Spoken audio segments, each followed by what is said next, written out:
Another year is over and it makes me think about all the photography gear that I went through. It was certainly more than I could imagine, and so in this video I will share with you my take on the endless gear acquisition syndrome that haunts many of us, including myself. But I'll also try to give you tips on how to be more happy and content with the camera you own, how to become better friends with it and thus improve your experience while taking photographs.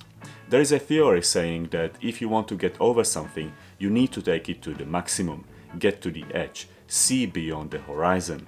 And only after that your mind can calm down and be at peace with what is, with what you have and where you are.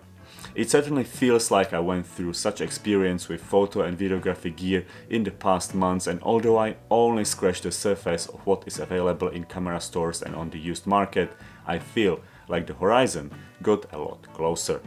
Some of the gear, cameras and lenses included, I liked a lot, like for example the Leica CL with 18 to 56mm travel zoom. Some I had my reservations about, like the Fujifilm X-T4, although I was impressed with its output and overall usability in combination with the 16 to 55mm f2.8 zoom lens.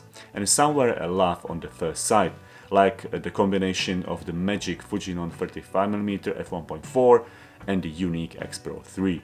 And some cameras even grew on me over time and I found myself missing them after letting them go, like the Fujifilm X100V. And if you go through my channel, you will see that I tried and tested even more photography gear. Some I rented, but others I bought with my own money, and it wasn't always a wise choice. Mainly because I was buying cameras and lenses based on other people's preferences and not mine. One of them was the Fujinon 60mm f1.4 lens. I liked everything about it on paper. I agree with other reviewers raving about this lens endlessly.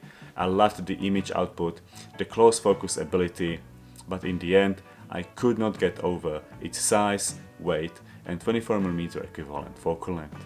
It's just too wide for my everyday use, and so after a year of sitting in my closet, the lens found a new owner. I was left with a moderate financial loss and an experience I didn't want to repeat. There were also surprises when a piece of gear looked unappealing and I only acquired it after randomly stumbling upon a good deal. I mentioned in my review of the Leica CL that I was actually on the hunt for the Leica Q when this one appeared for a price I could not refuse, and it quickly became a current favorite. But it was the previously mentioned Leica 18 to 56mm zoom lens that completely blew me over. I love this combination now, especially as a standalone travel kit, and something tells me that the Q would be just another costly mistake not fitting my use case because of the fixed 28mm lens in a body much larger than the pocketable Ricoh GR3, a camera that has become my take everywhere and subsequently most used camera of 2021. So what does it tell me, and more importantly, what can you take from my experience so you don't repeat my costly mistakes? You can rent cameras and lenses to test them out before deciding on a purchase. There are ways to rent cameras for very little money or even for free, like through the Fujifilm loan program. But even if you pay to rent a camera and end up not buying it, you will lose much less money compared to depreciation of an almost new camera sold on a used market. One way to avoid some of the depreciation is to buy used. And it's not just eBay anymore. These days every good dealer has a used equipment section, and some are even specializing only on selling used cameras, lenses and accessories. 3 to 6 months warranty is standard, and free returns within a couple of weeks from purchase exist as well. This may be the best way of testing new gear, but please do not take advantage of good customer service. New or used, one mistake you should definitely try to avoid is buying a piece of gear you can barely afford and then don't have the means or good enough justification to swap it for something that will suit you better. This goes hand in hand with buying the latest and most expensive camera body and not leaving enough spare change for a good lens, leaving you stuck with a rather mediocre one. Don't underestimate the impact a good lens can have on your photographs. It will not make you better in composition, but sharpness, colors, focus fall-off, vignetting, micro contrast and other attributes of your photographs will improve much more than with a slightly better sensor in an expensive new generation camera body. The high price tag of your new camera can also limit you psychologically. It can be too precious, so you end up babying the camera, afraid of even the tiniest scratches. You don't take it everywhere with you, and even if you do, it's not dangling on a strap around your neck, combined with your favorite lens which has no lens cap on it and so is ready to shoot. No, it's hidden in a cushioned shoulder bag together with a bunch of other lenses you never use and only carry just in case. And so you are constantly missing out not only on those rare decisive moments for which a camera needs to be ready, but more importantly on getting to know your valuable piece of gear. A good friend is the one you've shared an experience with. Best friend is the one you've been through hell with and would go again if necessary. So take your camera through hell and be proud of all use marks, just like a warrior is proud of his scars.